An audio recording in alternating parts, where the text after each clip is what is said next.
let's continue our discussion on chapter 11, which are frequency response. So the plan for today is to still continue on discussion on how to construct, if I give you a circuit, how to construct its transfer functions. And understanding this transfer function, this is the frequency domain signal, how does it relate it to time domain?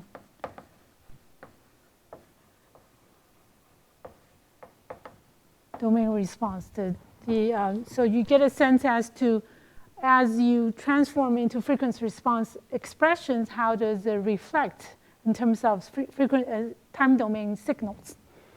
The second thing is that we're going to, of course, one of the key things of analyzing these transfer functions are through what we call Bode plots. And to do these plots, there are rules, so those are called the Bode rules.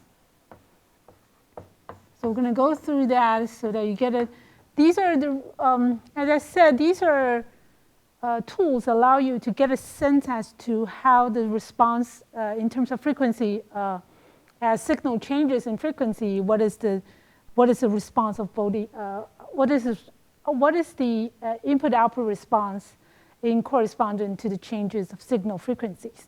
So these are very useful tools, even though nowadays you can use simulation to get very complicated transfer function responses without using these type of plots. But as I said, these type of tools allow you to get a sense as to what happens, or these approximations. These are very rough approximations, but the approximation allows us to get the bigger picture, as I said. You can use simulation to get the detailed responses, frequency response. You can do simulation nowadays. But these tools allow us to get a sense as to what is the background in the circuit which will give us this type of response. So even though it's a very old rules, or it has been used when we don't have these the very high computation power in old times, they use these to analyze a circuit. But nowadays, it's still useful to give us insightful inputs in understanding what happened to the circuits when this happens. What happened to the what is the corresponding transfer characteristic when this particular architecture or circuit architecture are used? So it's still very useful, even though it's not that precise. It's an approximated. I want to emphasize that this is an approximated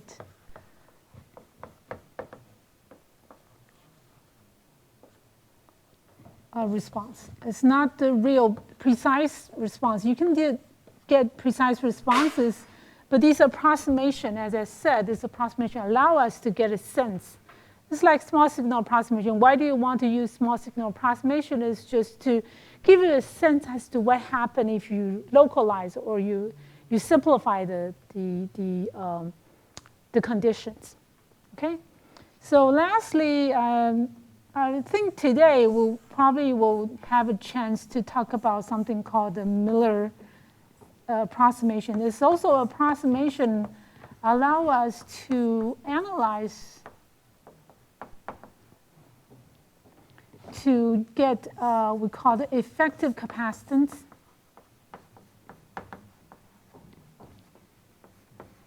So this is how dV dt look like. It's not the real capacitance. Is when you try to charge up a particular node, what is the response? And this response corresponds to an effective capacitance. So effective capacitance is to simulate the voltage change in a particular node in what we call the floating capacitance. If in a circuit you have what we call the floating capacitance, meaning that the terminal, the reference terminal is actually not a fixed potential, at a fixed potential, then when you feed into the node, you'll see something like a sinking bottom meaning that when you feed into the current, the voltage doesn't rise as expected. Therefore, you would then have changes in effective capacitance. In the opposite direction, you might have a rising bottom, meaning that you would then have a effectively much smaller capacitance.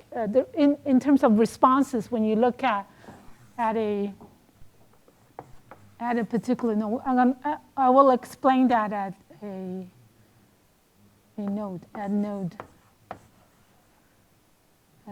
circuit node, which has a floating capacitance. So we're going to use Miller approximation to generate something called the effective capacitance, or allow us to look at, this will then lead to mostly effective impedance changes. This is most prominent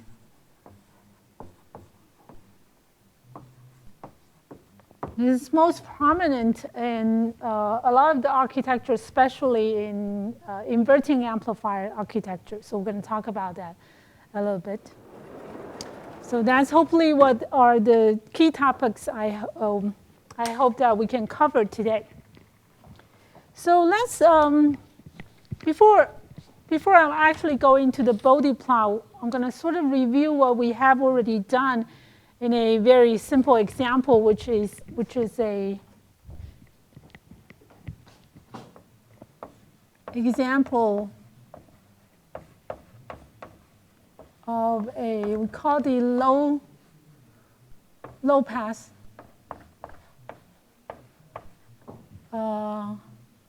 STC. STC stands for single time constant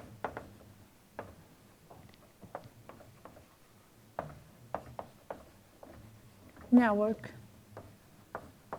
So we actually did already give that example, go through that one simple example of a low-pass STC network. I should round it up here. So remember, the circuit of a low-pass filter looks something more like this.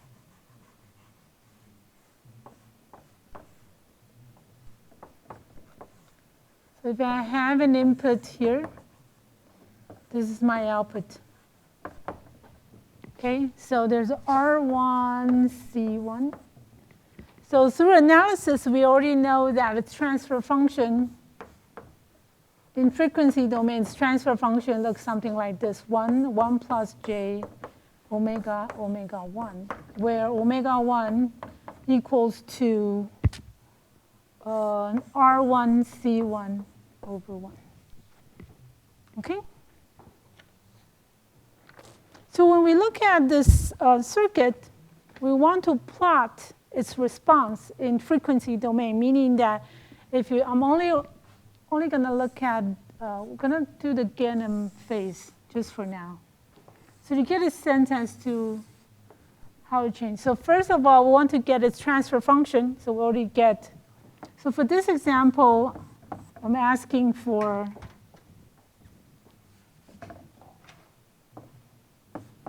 to get the transfer function. So we already know that what a transfer function is. And then I want to do the gain, it's transfer gain versus frequency. And also want to get the phase as a function of frequency. So you want to do the plot. And then last thing is that if I'm injecting a signal, for example, if my V in equals to VP sine, I'm using cosine here, omega 1t. If this is the case, so what is the corresponding? So you should be able to get V out as a V out in time domain. So once you have the frequency domain response, how does it correlate to your time domain results?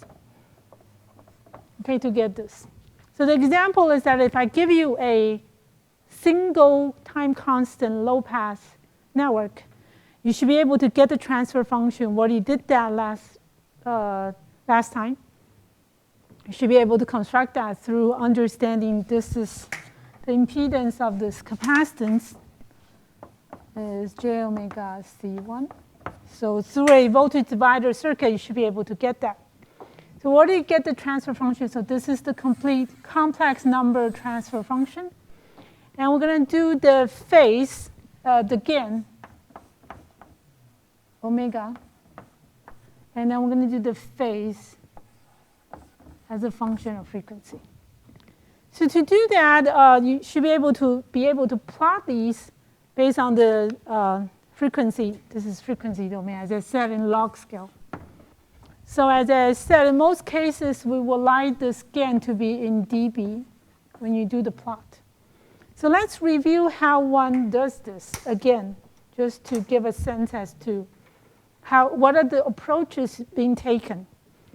So first of all, you want to separate the gain part by getting the absolute value of the complex numbers. So that's what we get, 1 plus omega 1 squared. And then for the phase component, this will simply be minus tangent, just a math problem, omega 1. Okay? Because it's the minus sign is because your complex component is actually in the denominator term. That's why you get the minus sign. Okay? So once we have this, we can start plotting. So basically, the way to do this is that you do it in three regions. First, we're assuming that when omega is much, much smaller than 1, we already did that, much, much smaller than omega 1, what happened is that you assume that this transfer function will be approaching, this is much, much smaller, therefore it's approaching 1. That corresponds to 0 dB. So we start by plotting at very low frequency. So I'm just going to label it. We only have one frequency in reference. So that's your omega 1. That's the only frequency we reference to. So typically, the plot is that it's 0.1 smaller or 10 times smaller because it's in log scale. So let's say if this is 0.01, that's 100 times smaller. You can assume that it should be approaching 1. Therefore, it should remain as 1 all the way. And then we're going to get the turning point. So at this, or you can also do the second, if omega is much, much larger than omega 1, then this will then be approximated. Let me just use approximate. It's very close to 1, 0 dB. So when it's much, much larger, you do it when it's very high frequency, say like 100 times over your corner, 100 times omega 1, what happened is that we already know that this will, you can ignore the 1. So what we get is approximately, the function will be omega 1, omega 1 omega. So this simply means that it's proportional to 1 over omega. Because we know that omega 1 is a constant. Therefore, you know that it's a slope. I'm just going to do the slope like that. So we know we didn't know that it's where its connecting point is, but at least we know that the slope is. Let me do it in log scale. So if you do it in log scale, that's 20 log omega 1 over omega. So this will give us 20 log omega 1 minus 20 log omega. So this one is a constant. So let's say this is k minus 20 log omega. So every 10 times you get a minus 20. That's how you get, this is called minus 20 dB per decade. So if we try to express our gain in terms of dB, that's what you get. You get a slope, which is the slope is minus 20 dB per decade. So that basically means, what it means in a plot is, let me do the slope a little bit steeper. Let's say the slope goes like that. This means that if the frequency increased by 10-fold from here, this is 10 omega 1, this is 100, this is 10-fold. The distance between the two is 20 dB. Okay, this is basically what it means. And then lastly, we get the turning point. The turning point, come back to get the turning point. So let me use this. So for the turning point, you assume omega equals to omega 1. Therefore, at this particular point,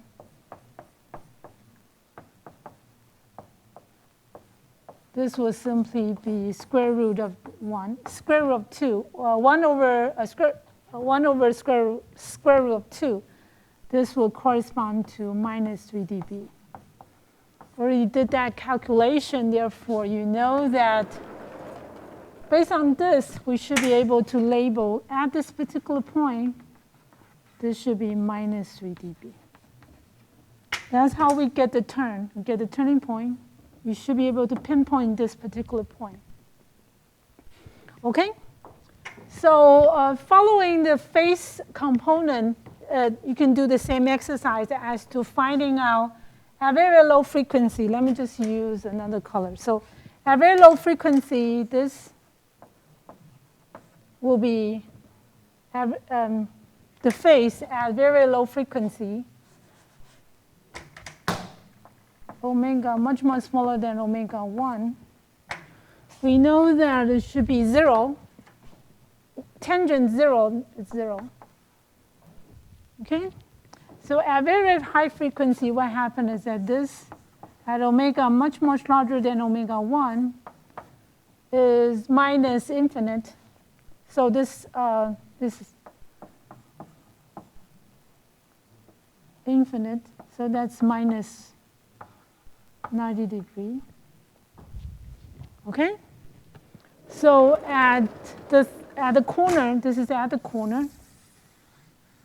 So at the corner, at omega equals to omega 1, this will be minus arctangent 1. So that's minus 45 degrees. Or you can write it down as 1/4 pi. Either use degree or you can use pi in phase. So if I'm using degree, so this will then give me 0. I've only had this. I have 3 boundaries. This is minus 45. This is minus 90. So it will not change until it reaches close to the point and then start to drop. And then pass it will give you something like that. Okay? So this is how you plot the phase. As I said, because phase, the change in phase of signal would then lead to a lead or a lag of signal. That would then mostly cause problem in feedback systems. So it will be, the main discussion will be left in chapter 12. So we're gonna, I'm just gonna briefly mention it this time when we link to time domain responses. But in the following discussion, I will probably mostly focus on the gain part, the response in gain, frequency response in gain. Okay, so once we have this, the last problem, so this is part, we already solved part A in this example. So this is part A. This is part B. You already did the frequency response plots. And then we wanted to think about the question in terms of once you have this plot, what does it imply in time domain? So So in time domain, what we typically look for is that if I'm inserting a certain amount of frequency, let's say this is the case, I'm saying is that if I'm giving you a signal, a test signal of exactly at this particular corner frequency. So based on our analysis, let's say this is V in. This is part C. V in equals to VP cosine omega 1t, meaning that I'm giving you a particular frequency. This signal frequency is fixed at its corner. Okay, then let's say VP equals to 1 volt. And I ask you to plot VL or get VL as a function of the response. So how do you transform this back? You do inverse Fourier transform. That's basically what it is. But how does one construct this? So let's say, you can do it, VL as a function of time should be VP, the magnitude change at this particular frequency. So simply what you do is that the magnitude is being changed again. There's a change in gain, magnitude. So your overall magnitude changes starting with VP, but times again. This is the gain part. Okay? And then times its original signal. As I said, you have your original signal, that's omega t, then plus a change in phase. This is omega 1. Okay? So through this plot, we should be able at any of the injected signal frequency, you just look it up, omega 1, what is the corresponding gain? From this plot, we know that, so let me use BP is 1 volt. From this plot, we know, we look it up, this minus 3 dB, which is square root of 2, 1 over square root of 2. And we know that cosine omega 1, this will remain the same. It's still at the same frequency, but you want to know how much lag or lead there is. So we know that this is minus 45 degrees. But I'm just going to show it in pi. So this is minus 1/4 pi if we want to represent it in phase. So you look this up. And this from the plot, from the transfer function plot.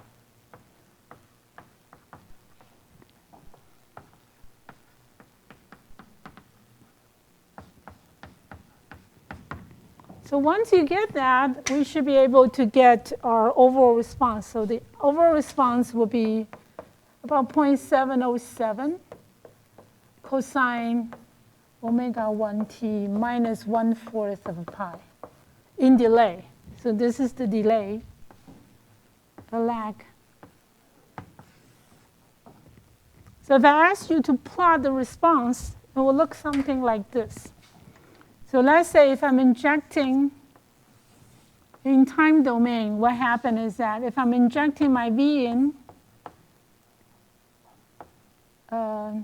at omega 1, we know that, let's do this here.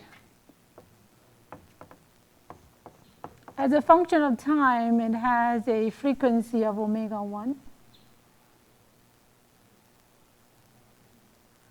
Okay? I'm doing cosine, so let me change the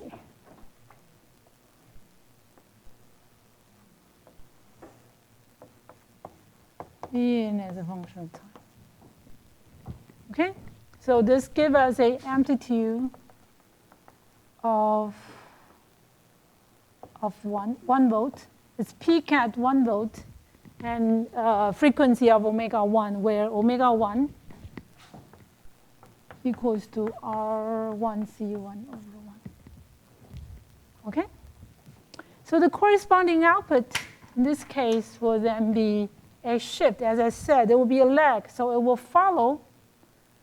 But with a delay, how much delay there is this will be my peak point. I will delay by, this will be 1/4 of a pi. This will be 45-degree delay. 45-degree delay meaning this. So I should have a delay more.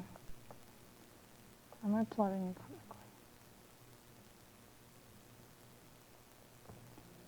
I'm not sure I'm plotting it right, but that basically is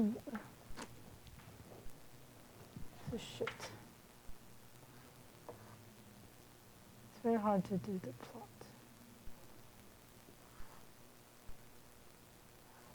So the peak point will be like this. So this will represent a delay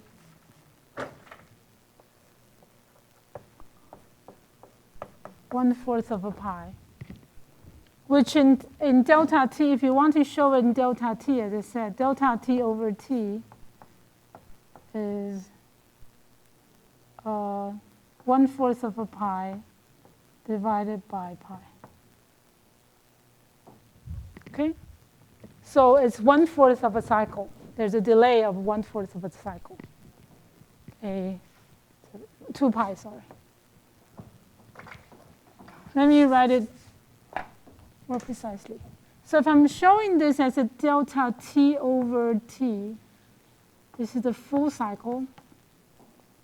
So delta t over t will be 1/4 of the delay over the full cycle. Full cycle is 2 pi. So that means that this would then give you delta t will be 1/8 of a cycle. Okay? So this will be this exercise simply just to give us a sense as to how does your frequency domain analysis would then correspond to time domain analysis and allow us to do the correlation between the two. And you can do the same exercise if I said I give you a signal instead of ω1. If I give you a signal of 10 times of that, you should be able to construct back into time domain how does it look like when frequency increased by 10-fold. Okay, I'll leave that to you to do the exercise at home. But these are the things you should be able to figure out in order to follow up on analysis. Okay? So the next thing we're going to look at is once we have this understanding or bridging between transfer function and time domain responses, I would like to start to look at the general transfer function to introduce something called poles and zeros and then correlate that to Bode plots. So if I give you a more general, so this is a particular case where we have a low-pass characteristic, single time constant, meaning that it only have one component that give you a one turning point. That basically means that a single time constant network simply means that it only has one turning point that's being governed by one node, which is determined by the resistance and capacitance component. So what if you have multiple nodes? You have multiple stages. For example, if I only have a single stage amplifier, typically I have 2 nodes. I have input node and output node. Both have an RC time constant. Therefore, typically there will be 2 nodes that would be 2 turning points in your transfer functions. If you have multiple stages, then there will be multiple points. Therefore, in a more general form of transfer functions, it's typically referred to as you can use the S domain. The textbook uses X domain analysis, or you can use Fourier transform. So if you want to do your transfer function, instead of j omega, it would be S. Here, S equals to, so you can do Laplace transform or Fourier transform. And either way is identical response. So typically, if you do it this way, we could express our term as you have multiple numerator terms. You can separate them into single variable numerator point. In the denominator, let me write it down. So this is a more general expression of a transfer function. And I'm sorry, there's no J. I'm already. So we could also express this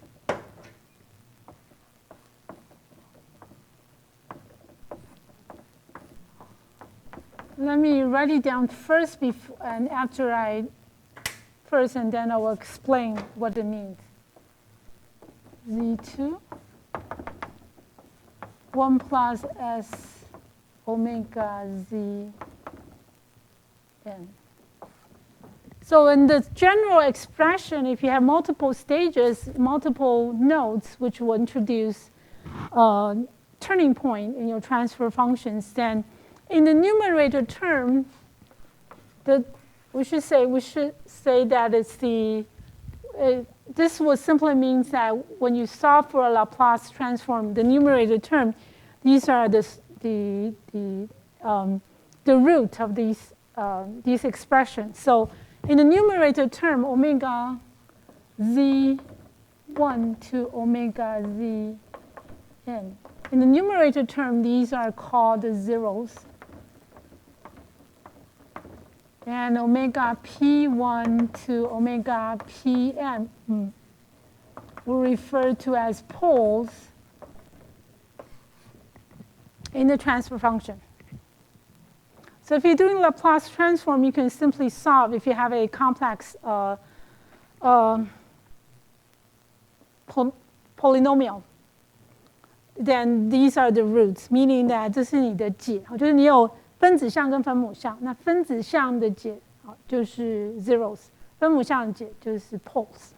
So you can do it in mathematical way to find the poles and zeros. Okay, so once we know that you have multiple poles and multiple zeros, that's a general term. This will simply suggest that we can then do the analysis. So based on this understanding, we can then give you a guideline of we call the Bode rules. Bode's rules. This is basically for plotting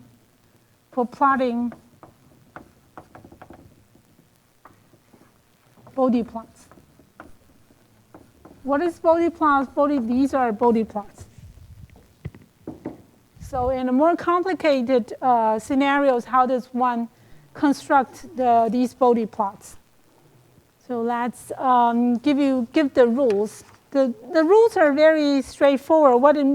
What it basically says is that once you have this identify the location of these poles and zeros, let me find the rules first.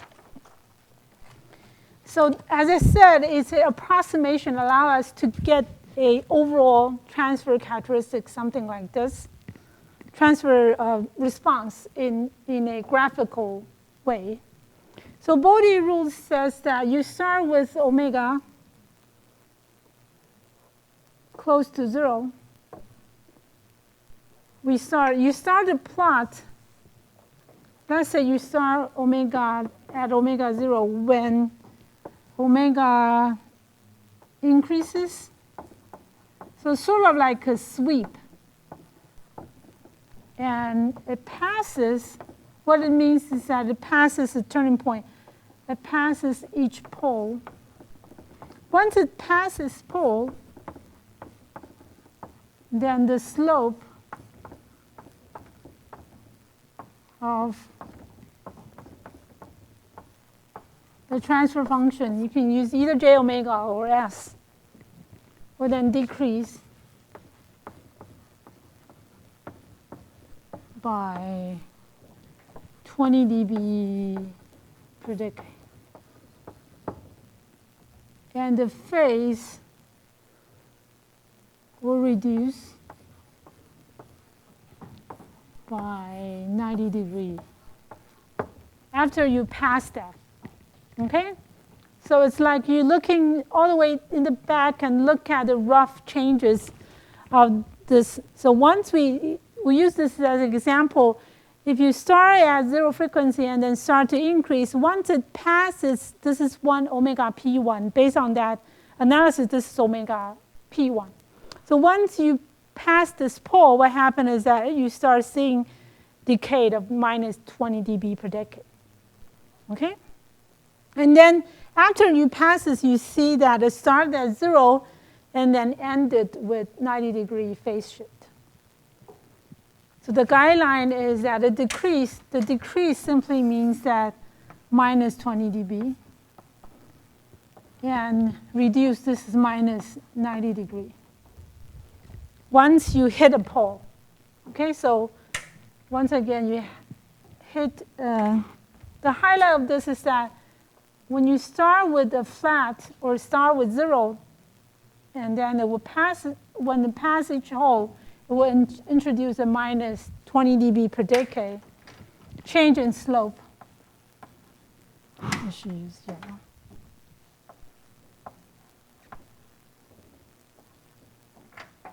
Plus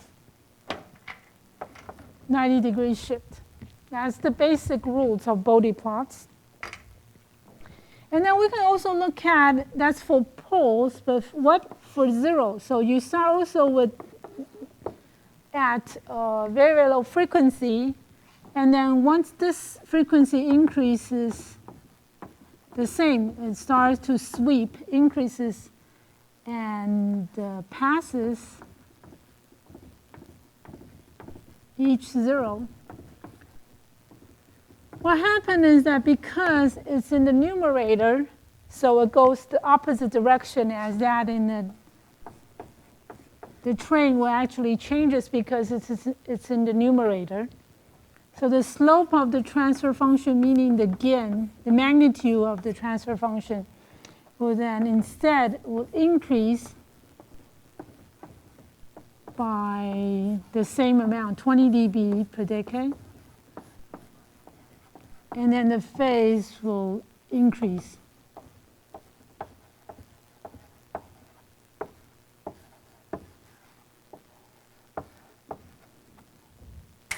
So the main difference is that when your frequency increases and it passes each of the 0, these are the corner points of zeros. And then, so that means that the slope will then increase. So this will be plus 20. So whatever your starting slope, you will then get a plus 20. And then you will then a plus 90 in phase. Okay?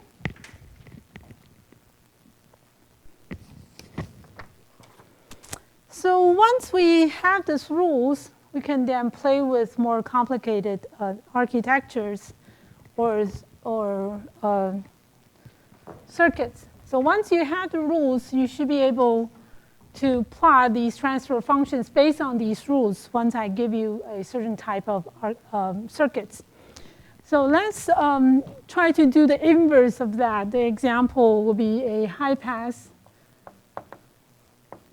So we start with a low pass. You look at a high pass, but we're going to do this through Bode rules, STC network. So let's still limit ourselves to one turning point. So for high pass STC, the main difference is that you actually have a capacitor.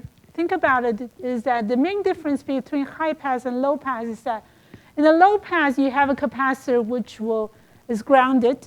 For high pass is that you have a capacitor coupling between input and output instead of grounding it. So this would then create an inverse effect in its transfer function in frequency. So let's say if this is my input, this is my output. So I can also do the transfer function as well. So I can construct my transfer function VL, Vin, terms of omega, that's my transfer function. I'm going back to Fourier transform so that it's easier to get the phase part. So then in this network, it will simply be j omega,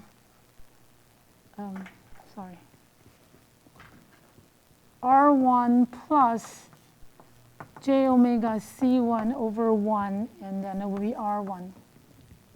So that will be my transfer function. So the transfer function, you can do a little change. This will be 1 plus j omega R1 C1. And the top will be j omega R1 C1. So if I try to express it in terms of poles and zeros, so this will be, let me define omega p 1. I'm only having one poles, so the poles will be R1 C1. But if you look at, because we have the numerator term, so that you will see that this can be, so this will be 1 plus j omega p1. This will be j omega p1. Because we don't have the real term in this expression, this simply means that I have a 0. I still have a 0, but the 0, omega 0, equals to 0. If I'm using this expression, it's called, let's say if I have a 0, this can be rewritten as omega 0 plus, let me use j omega. So if I have this term, j omega, so if I have only j omega, this will simply imply that this term equals to 0, meaning that I have a 0. If I only have j omega rather than only the imaginary part, this will simply imply that omega 0 equals to 0. That's the only way you can get that happen. So this will simply means that you have a 0. Initially, you have a 0. What does it mean more intuitively is that at 0 frequency, this is open. Therefore, there's no signal passing. So this simply having a 0 at 0 frequency, meaning that when frequency equals to 0, VL approaching 0, because you're blocking it, you're having open circuit. Okay? So once we know we have a 0 and a pole, we can then construct our, based on this Bode rules. I'm just only going to do the gain part. So based on this, we can then plot H, the gain, as a function of frequency. So in this type of analysis, the key thing is that you first identify the location of the transition point, which is the turning point. This is omega p1. You highlight, you find the level of omega p1 and then find the point. Okay? So based on our analysis of the 3 steps, you look at low frequency at this particular frequency and high frequency. So you look at 3 conditions, omega much more smaller than omega p1. So we actually get this equation will then become omega p1, square root 1 plus omega p1 square. Okay?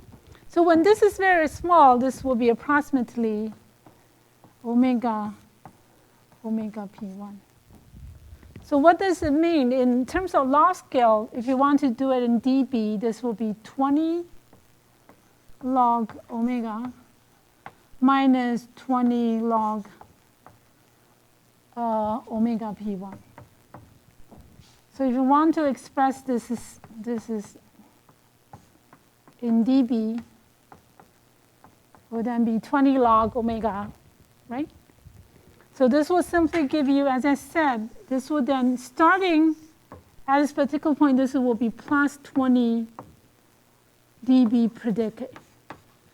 So we know that because either we can use this expression or use Bode rules, saying that at the beginning you would then have a slope which is, you already passes 0, therefore any frequency larger than 1 already passes 0. Therefore, you start with a plus 20 dB per decade slope. So we're seeing something like this at the beginning. So let's say if this is 0.1, this is 0.01. Then this will then give me the slope of increase is, this is 20 dB. Okay? So we already know that at very low frequency it starts to rise with increasing frequency. And then at region 2, which is when frequency is is already past omega p1, what happens is that you already pass a pole. Therefore, you start with plus 20 based on Bode rules. We already pass and pass minus 20 dB. This simply give you what? This simply give you 0. What does it mean by having 0 dB per decade? That means that it's a flat line. It doesn't change with increasing frequency. So we know that once it passes, so you know this slope, and then we know that once it passes 10 times.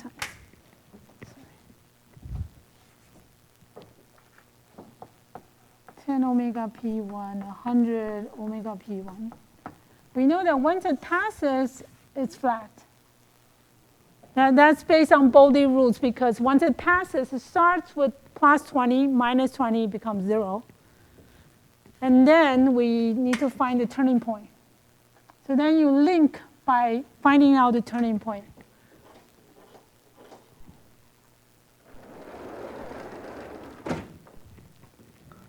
Let me emphasize. What does this mean? This means that you already pass omega p1. That's past a pole. Once you pass a pole, then you start with plus 20 and minus 20. It becomes 0. This simply suggests that it passes a pole. So let's look at the turning point. The turning point is at this turning point. The turning point is only one time constant, omega p1. What happened is that at this particular point, we can go back to our expression at omega p1. Sorry. Let me rewrite this. This will be omega equals to omega p1. At this particular location, again, will be omega p1. This is omega p1. All the frequency 1 plus omega p1 square. You simply substitute the omega by omega p1. So we get 1 over square root of 2. That's a familiar number. This is also minus 3 dB. Okay? So we know that once it reaches its flat state, this is 0 dB. And the turning point, let me try to be first. The overall slope, try to use a different color.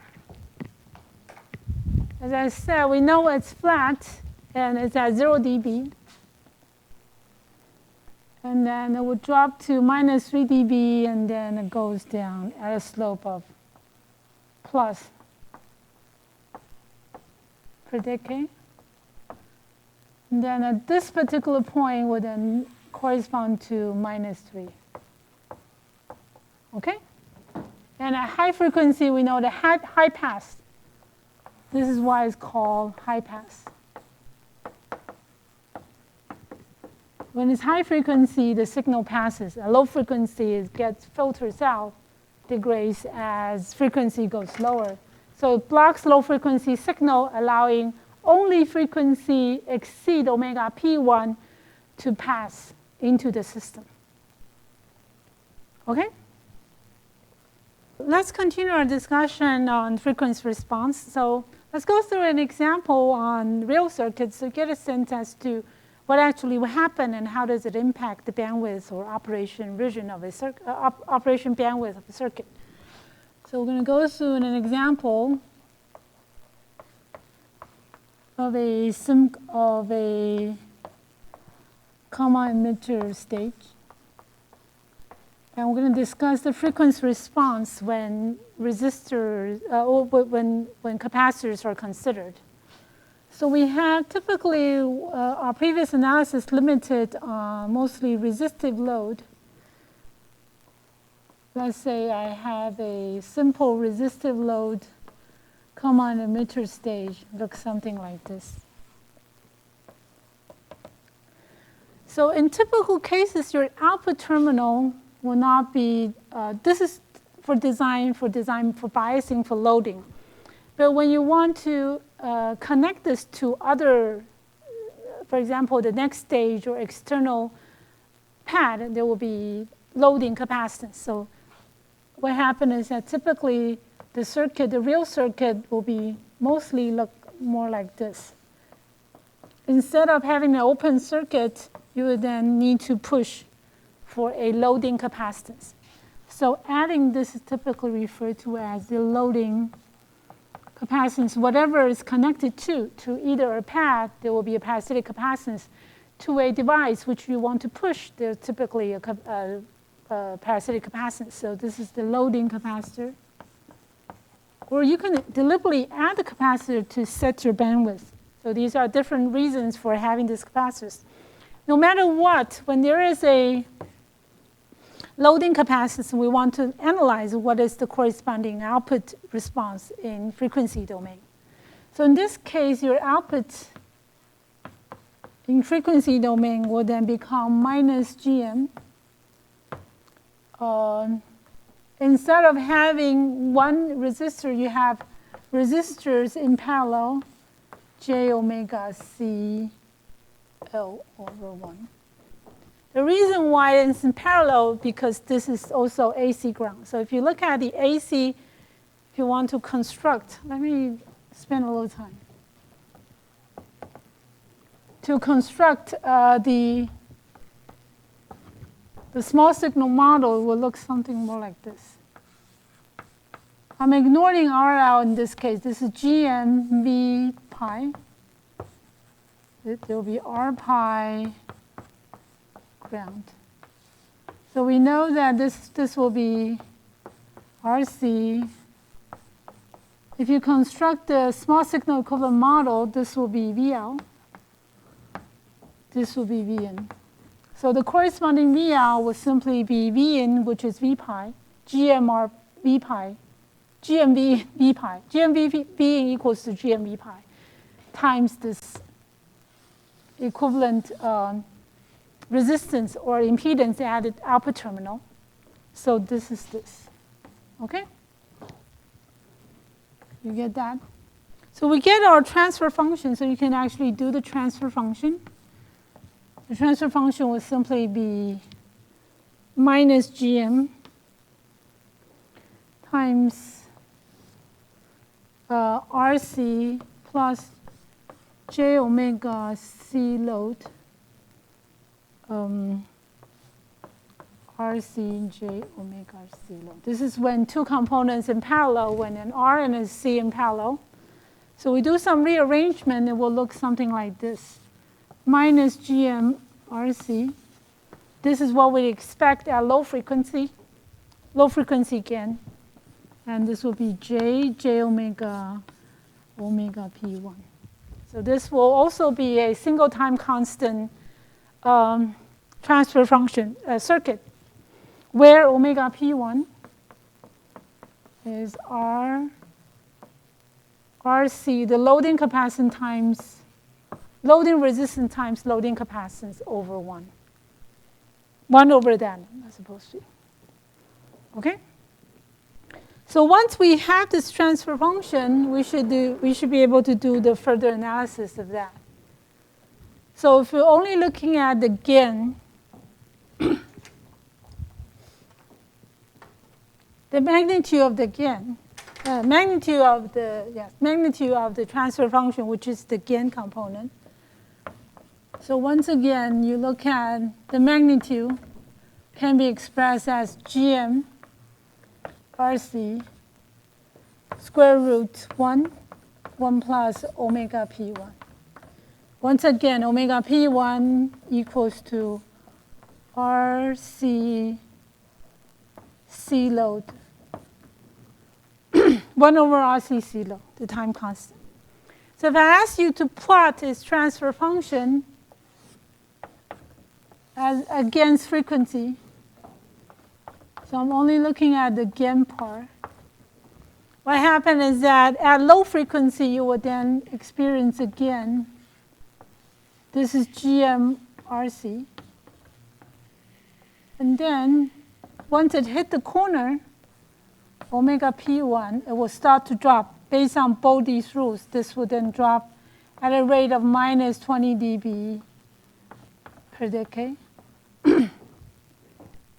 And then at this particular corner, we know that it will be square root of 2 lower. So this will be, if you want to express it, it's about 0.7, its original level. Okay? So at this particular corner, I should highlight the corner. So this is the corner point. Will be 0.7 lower than its DC gain. So this is typically referred to as either the DC or called a low frequency gain. So this is the gain that we analyzed in previous case when we ignore the capacitance effects. So we ignore the loading capacitance. That's what we get at a lower frequency, which is much lower than omega P1. So based on this circuit, it could actually give us something of a discussion of the overall performance of an amplifier. So if one would like to discuss to compare, for example, this is called figure merit. If you do a lot of circuit design, you will see that typically once you have a design, you want to compare with the other designs, FOM. So you want to compare the features. You define something that would then be overall improvement of the performance.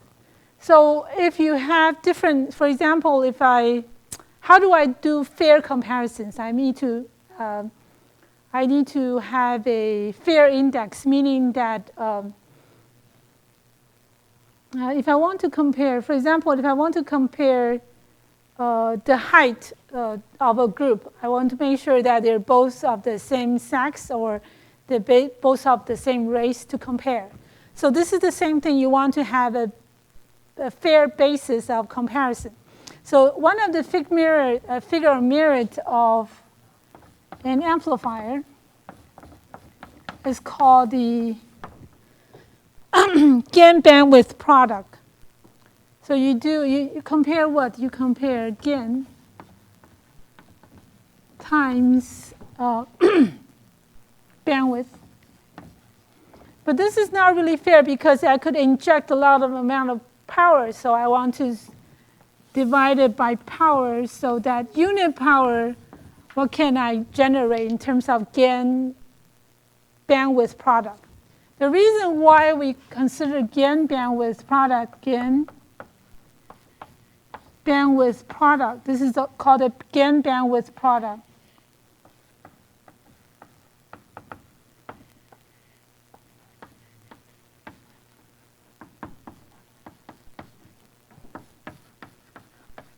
Product is because in most cases when you increase the gain, for example, if I want to increase the gain, my bandwidth actually decreases.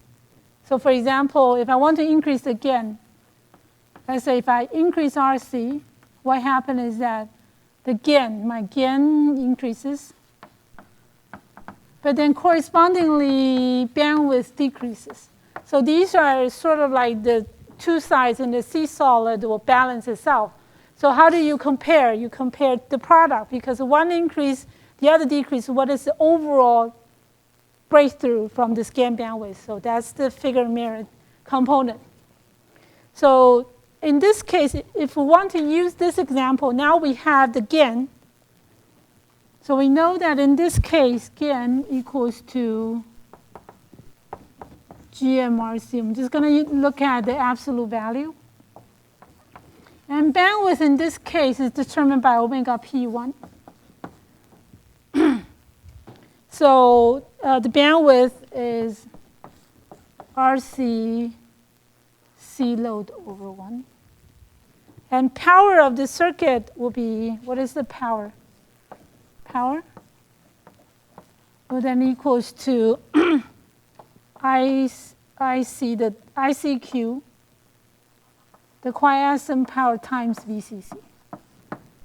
So once we have this, you can see that the gain increases as power decreases, as bandwidth decreases.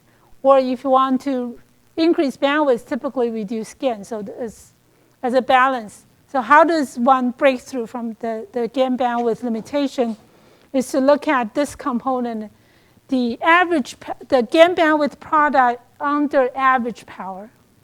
So once we have this, I could actually do the exercise. So this FOM, once again, is called the gain bandwidth product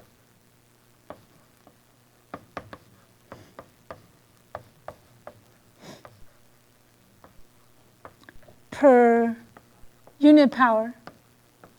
That's for fair comparison.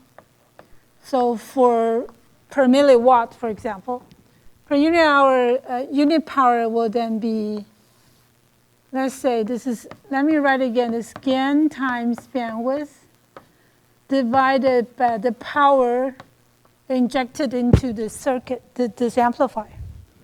So based on this common emitter stage, what is my gain? My gain is GMRC.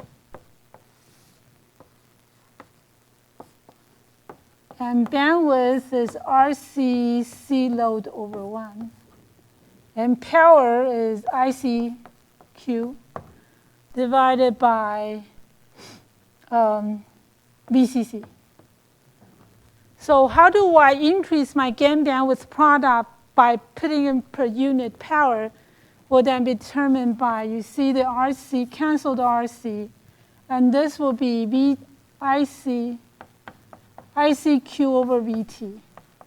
So you eliminate ICQ. Finally, we get 1 over VT, VCC, C load. So we know that this is a constant under a particular temperature. So typically, the control that you can get is 2. So how does one increase the gain bandwidth product of an amplifier? Is by, there's 2 ways. One is to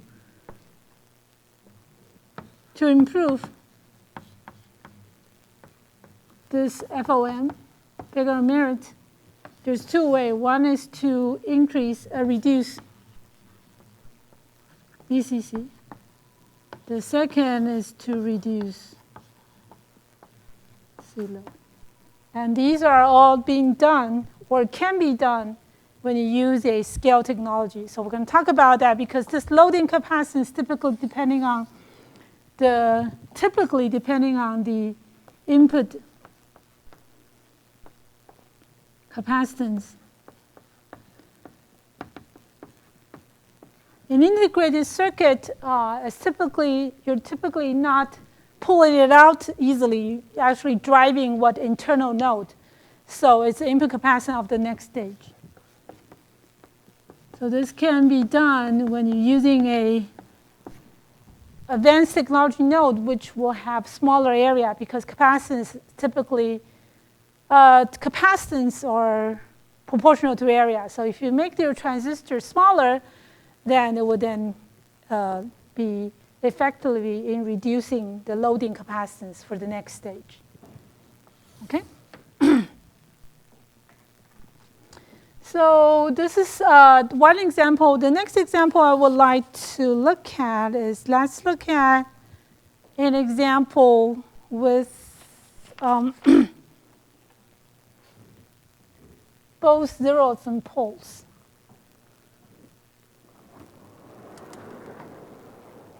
This is more general to a real circuit when there's both zeros and poles in a circuit.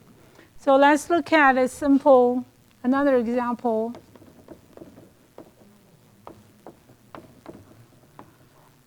Of a follower circuit. This is a source follower circuit.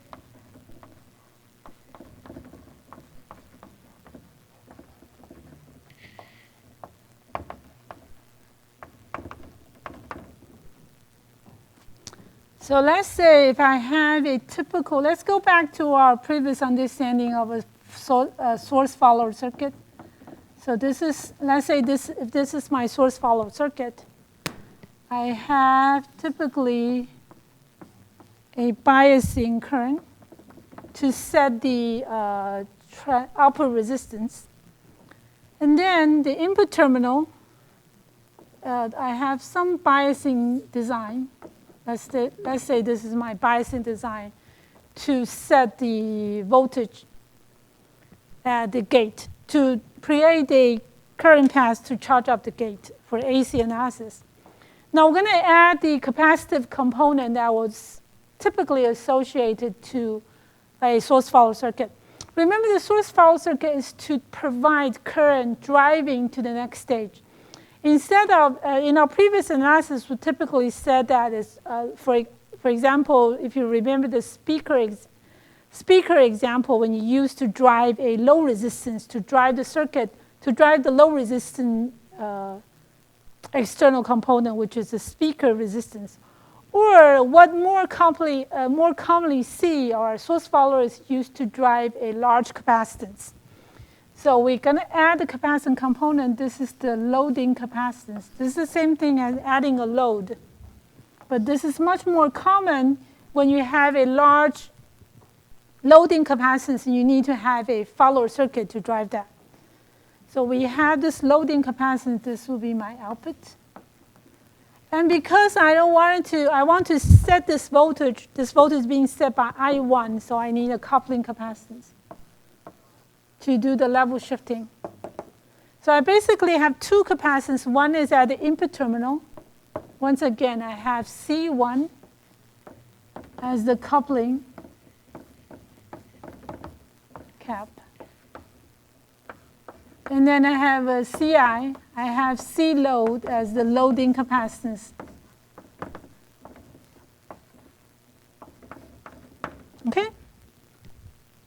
So once we have this circuit, we could also just use our simple RC network to get this particular node. And then my loading, so you typically get a voltage divider from input to Vx.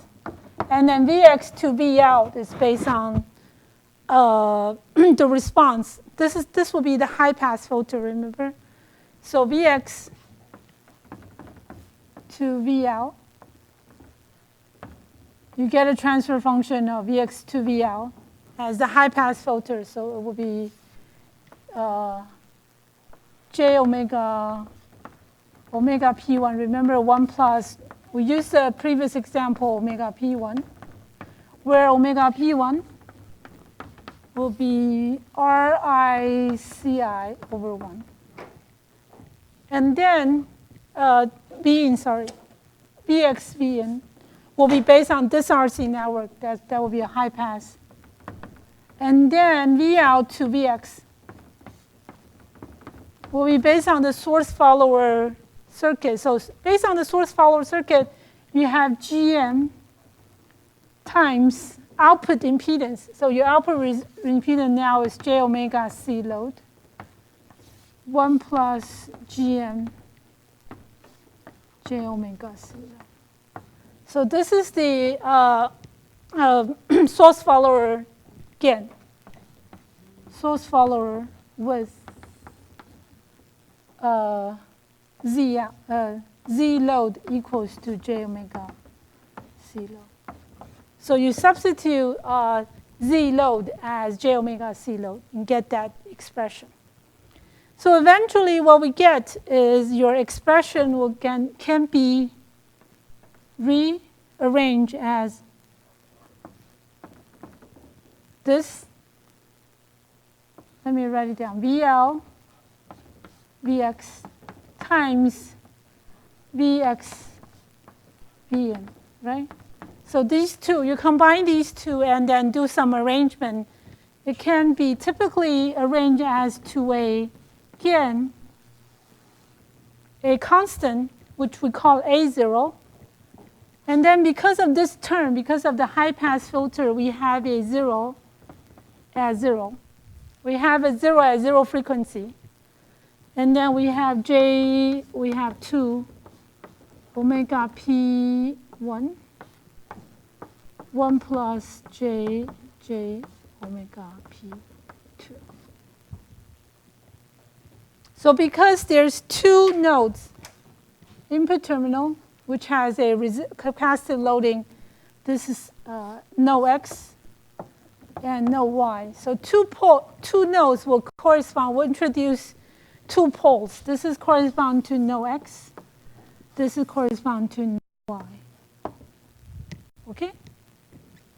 So we already know that omega P1 is RICI. And omega P2 will then be determined by this term.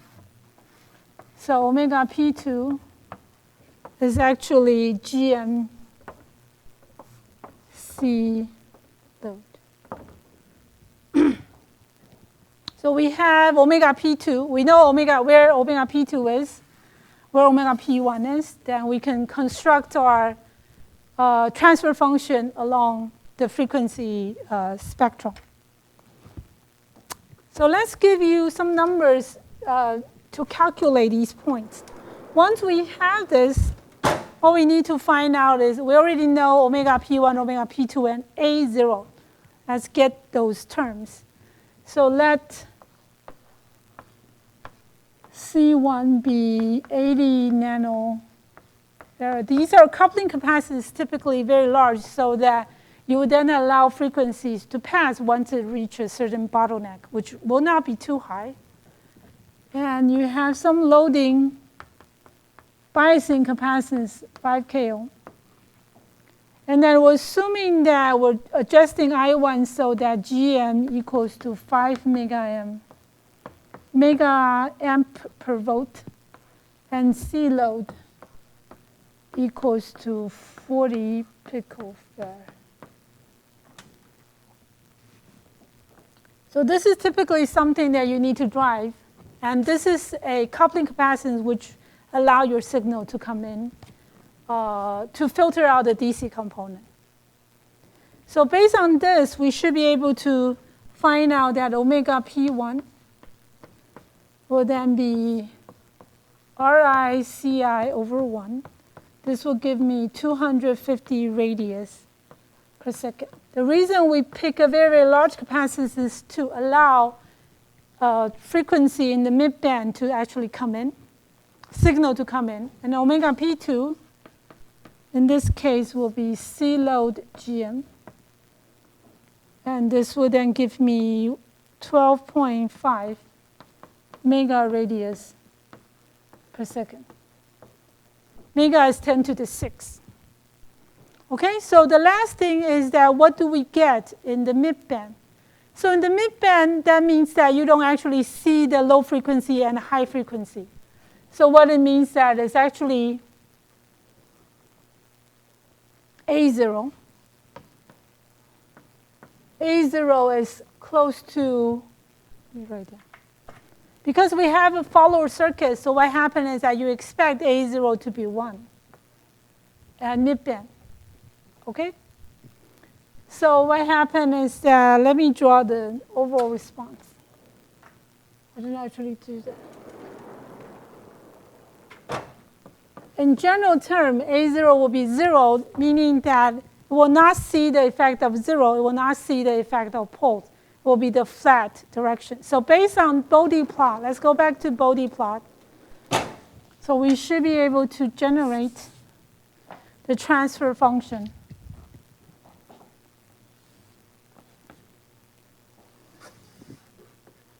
So let's highlight the two turning points. One is omega p1.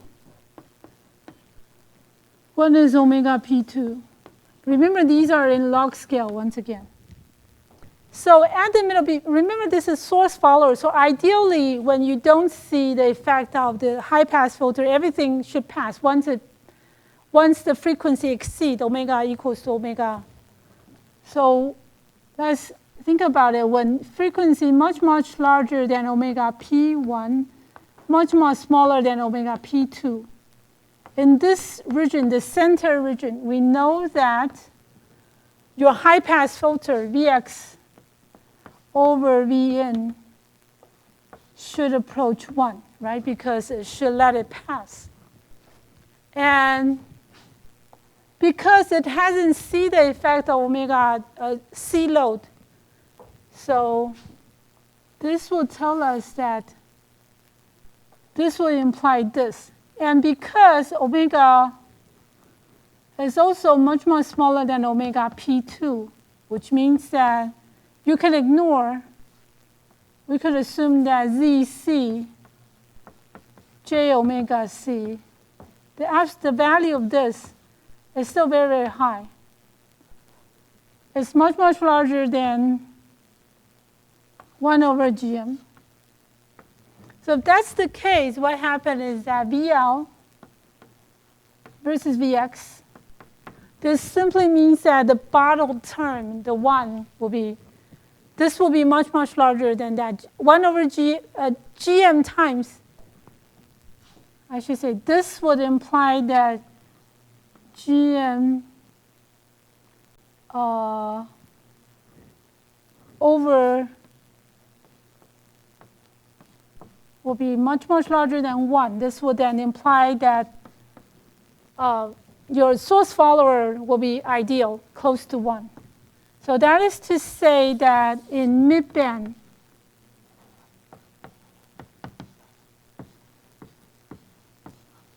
we expect, again, to be close to 1.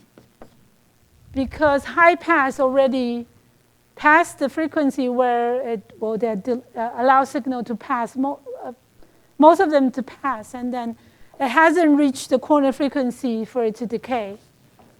So that within this is 250,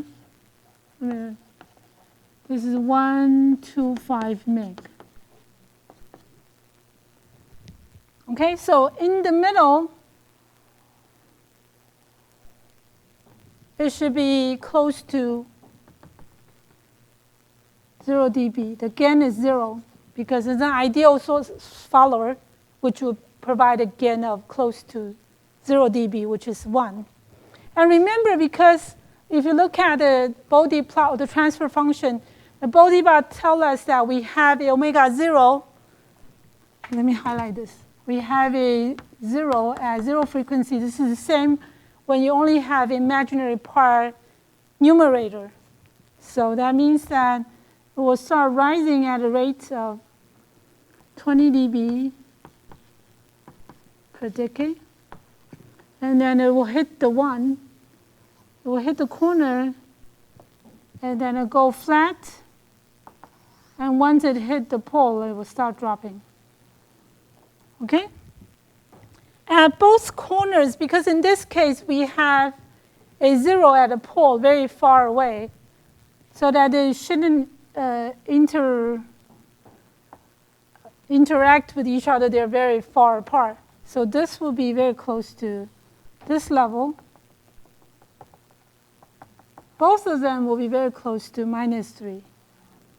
So this line will be -3 dB. Okay?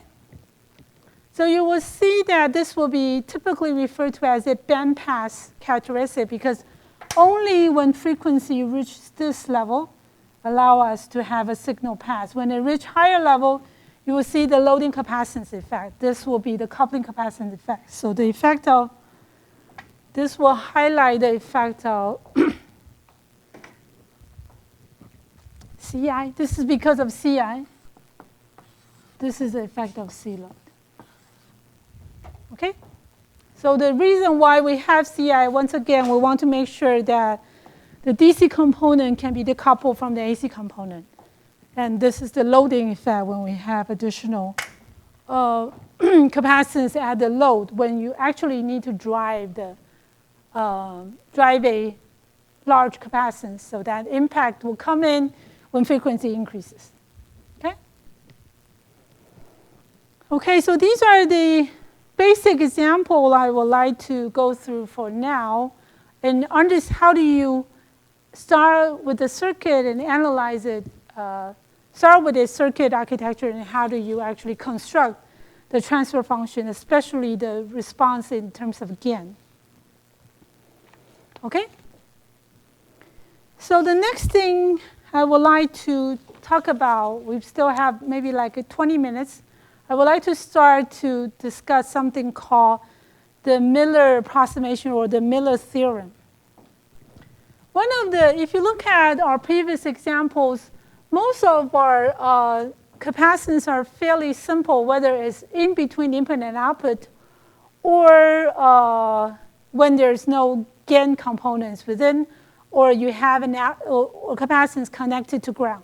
Those are the simple architecture. But we're going to introduce something called the Miller theorem.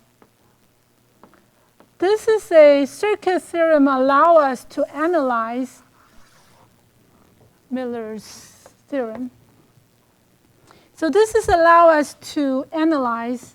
The point of introducing this is to analyze what we call a floating capacitors across. When it's across an amplifier, especially across an amplifying stage. So the basic idea is that what happened, this is typical, I'm using this particular example is because this is the worst condition that it will actually introduce something called the amplification factor of amplifier. So we use this example as the worst case scenario. So the worst case scenario is that across an amplifier, especially an inverting with, it's actually work for any type of scenario, but is especially significant with inverting gain.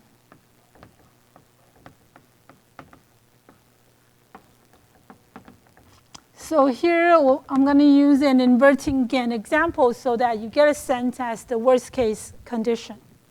So let's say if I have an amplifier with a inverting gain. So here A0 is a positive, the positive number, positive magnitude. I'm only get the minus sign now. We know that it's already an inverting amplifier. So once we have an inverting amplifier, what if I have a capacitor is connecting between the input and output?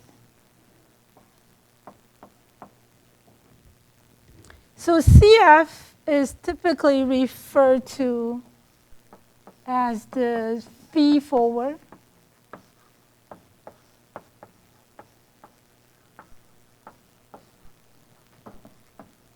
The reason why it's called feed forward is because you expect your signal to come in, V in, V out.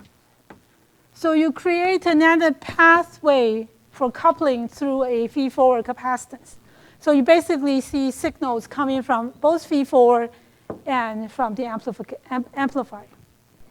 But if you have this V4 capacitance, it can be deliberately added or parasitically occurred, meaning that you have an architecture where it just have parasitic capacitance, which would then function as a V4 capacitance. Okay? So why is it become a, I should say, worst case scenario, meaning that it amplifies its most effect? The basic idea, as I said, is that when you look at capacitance, typically you look at, or when we look at frequency response, the basic idea is that when you try to move a particular node, for example, if I have a node X, highlight the nodes. Let me highlight the nodes. So I have two nodes. I have the input node, which is X, and I have an output node, which is Y. So if I try to move these nodes, I will then observe that there's a difficulties in moving these nodes. So the slower this node move would then lead to poles, leading to a slower response of circuits. So if you look at this particular construction, what happens is that if you think about a small signal injection, I want to give a more intuitive sense as to what actually happens. So what happens is that if you think about charging up a capacitance, if I have a capacitance to ground, what I need to do is just feeding the bucket so that it rises at a certain rate. That's a corresponding observation of how large the capacitance is. But in this case, if I'm trying to charge up CF, what happens is that if I'm feeding a charging current to charge up CF, what happens is that there will be a second pathway of this amplified. So this means that if my signal increase at the input terminal with a delta V, this is an inverting amplifier, so that my Vy will then go down by a factor of minus A0 delta V. So visualize a case where when you try to charge up the particular node, the ground is actually falling down further. So it means that you need to charge up even with much more current for this node to rise, or it will respond a much slower way because the other side is pulling your back. So this will simply mean that this terminal V1, when V1 rises, V2 goes down. So that means that the opposite potential actually drops, meaning that you need to feed more current into it. So you see effectively much larger capacitance. This will lead to X node becomes very slow because very slow, much smaller than expected. I should say becomes much slower. If I'm charging with the same current, it will be much slower than expected. So it would then have effectively, you could use it as effectively a large cap. The response looks like that it has a much larger cap than CF itself. So that would then create an amplification of capacitance. So the basic idea is this, is because the other side of the potential actually starts to drop, therefore it's harder to pull this term up. Even though I'm feeding up charges across CF, it doesn't actually raise accordingly to how much I feed in.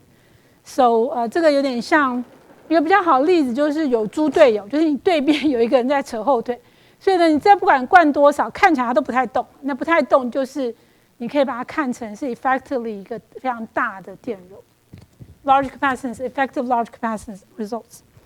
So what we want to do is then Miller effect tells us that because of this amplification, but let me draw this again.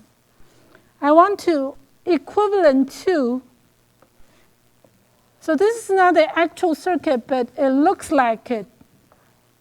If I have this circuit, it's very complicated to analyze because I need to know the input and output.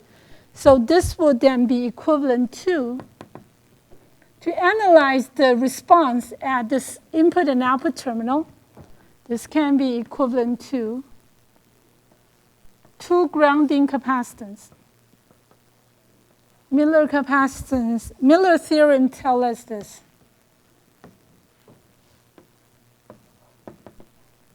This will correspond to 2. Once again, this is called equivalent, is that it looks like the response becomes, I have C1, C2. So I'm breaking up CF into 2 capacitance into the input and output terminal. My C1 equivalently, let me write it down here.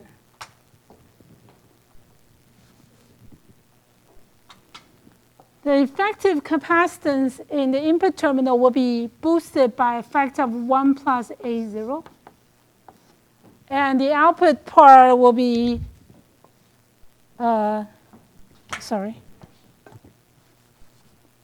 this will be your original CF will be amplified by a factor of 1 plus A1. And C2 will become 1 plus A01 CF. Okay?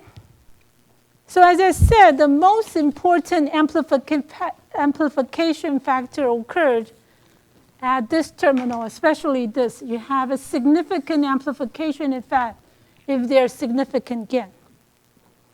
Okay? So there's a derivation. I'm going to briefly go through the derivation. So you can actually go through that in the textbook. We still have like 10 minutes. So let's get a quick derivation as to why we can reach this conclusion.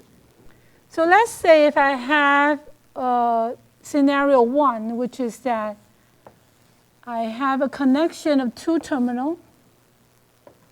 Let's say I have a multiple input. I don't actually care about this. I'm only caring the terminal behavior. So this is V1, and have a feed forward, and terminal 2, this is V2. This is condition 1, which is the real condition. I have a connection between the 2. Okay? And this should be equivalent to, I want to use that to break it away, so it should be equivalent to a Z1, where it has the same current voltage behavior. Let me write it down. So I want it to be equivalent to, this is V2.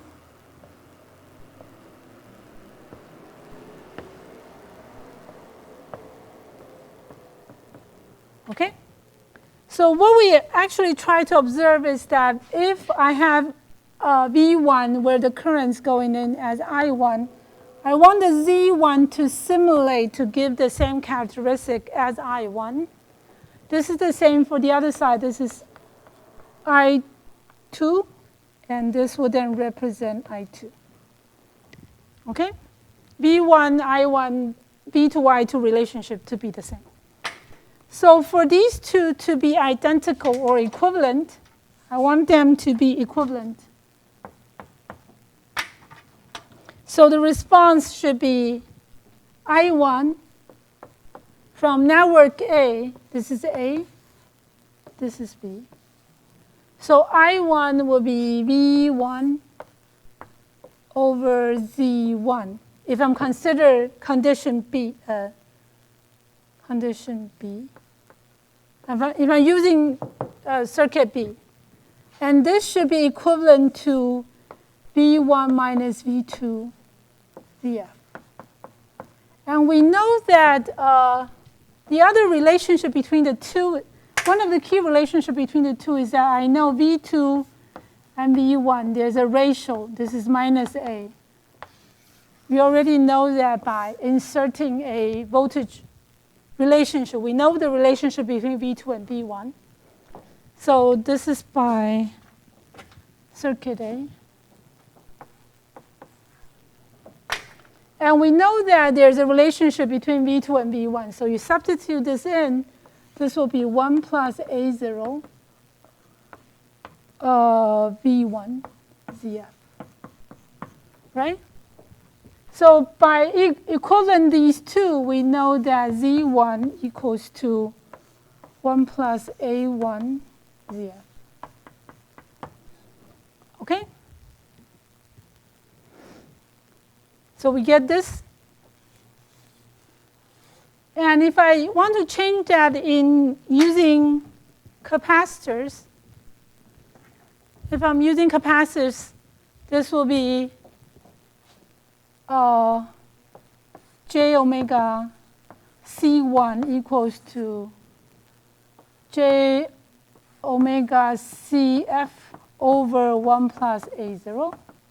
So you do the calculation, you get C1 equals to 1 plus A0 CF.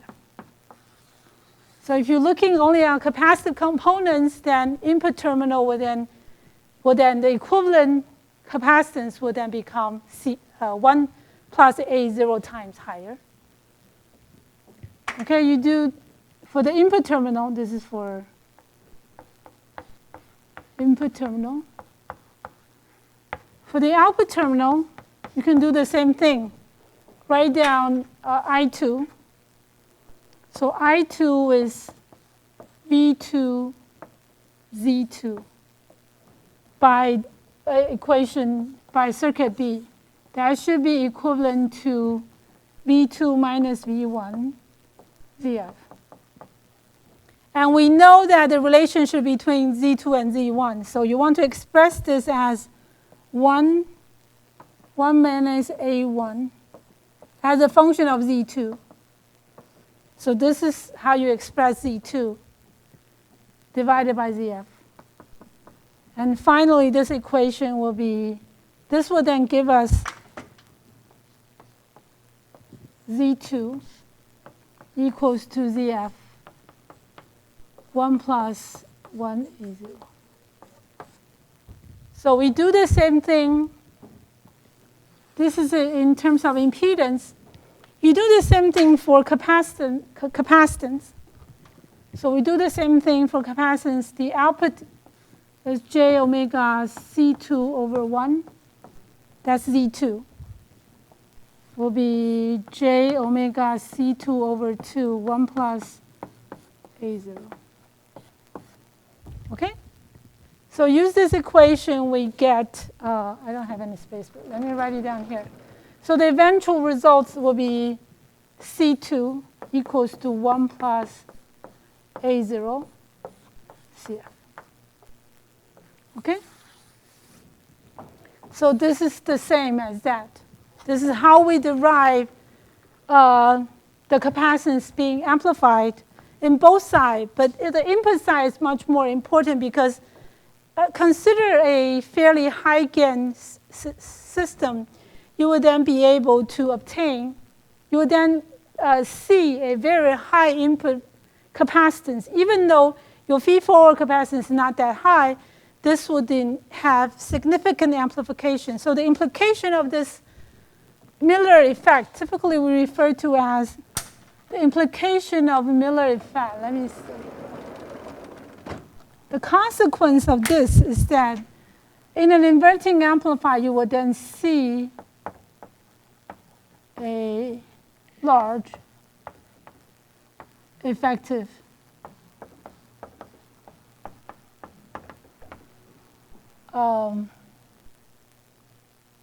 input resistance. If this is the input resistance, I should say input capacitance.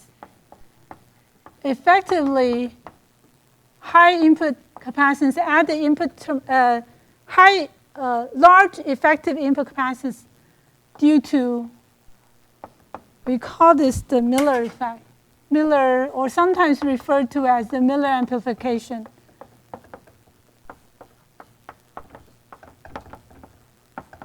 This is amplification effect. When we have a minus VA, where VA is large. when you have a feed-forward capacitance, which the other side is going down very fast, meaning that you have a pulling back at the opposite terminal, leading to harder rise of impedance, and that effectively would then lead to a large effective capacitance. Simply means that in terms of what does it mean by effectively large capacitance, meaning that the node is very hard to charge up, meaning that it's slow in most cases. Okay? So that's typically a bandwidth. This would then lead this point to become mostly to create the lowest. We're going to explain that later, lowest pole or dominant pole. We call the dominant pole, or the most critical pole, the lowest frequency at the lowest frequency. So we're going to talk about that later when we actually combine this in a circuit scenario and discuss whether you can deliberately add this to set your pole, or this can be a parasitic effect. Okay? 所以我稍微简单讲一下，就是米勒效应，你可以想象，就是最严重，我们是讲最严重的情况，就是如果你有一个 feed-forward capacitance between 这个 inverting amplifier， 那想象的点就是我的这边 B1 的这点，让它上升的时候 B2 往下掉，就是我之前讲，就是有猪队友，所以你这边想要把它抬起来，下面往下掉，掉得很快，表示你要把这个点抬起来的能力，或者说需要 charge up， 需要灌更多电流去 charge up 这个 cross， 因为你要同时要 sustain 这个 B2 往下掉，所以表示这个点呢，它看起来就是一个很大的电容，它不太容易动，你要花很多力气，它才能够动。那基本上看起来就是大电容。那这个大电容呢，它基本上会有一个放大的效果。所以通常米勒效应，一的是你有一个寄生电容，我们后面会看到，如果你有 common， 最严重就是像 common source 或是 common emitter 架构，它就是本身就有一个寄生电容，那它就会导致你的这个点不太容易动。那是因为寄生电容的缘故。那当然有一些架构呢，它会特别加这个 feed-forward 电容，去把频率设得非常低，那是否稳定度的问题。那大家未来讲到频率响应，回授电路之后会再讲到，就是 feedback circuit 的时候，如果你想要改这个 pole， 你又不想要加很大电容，那这个就是一个好的，就你不需要真正加一个大电容，但是有大电容的效果，好，那就可以用米勒放大。Okay, so let's end it here today. So we'll come back next week and continue our discussion on how does Miller effect Miller theorem, or how does one use Miller theorem apply into a circuit, and how does it affect what we call the dominant pole, which is the lowest point of frequency that we care about, where the corner frequencies are typically being set by this effectively large capacitance. Okay?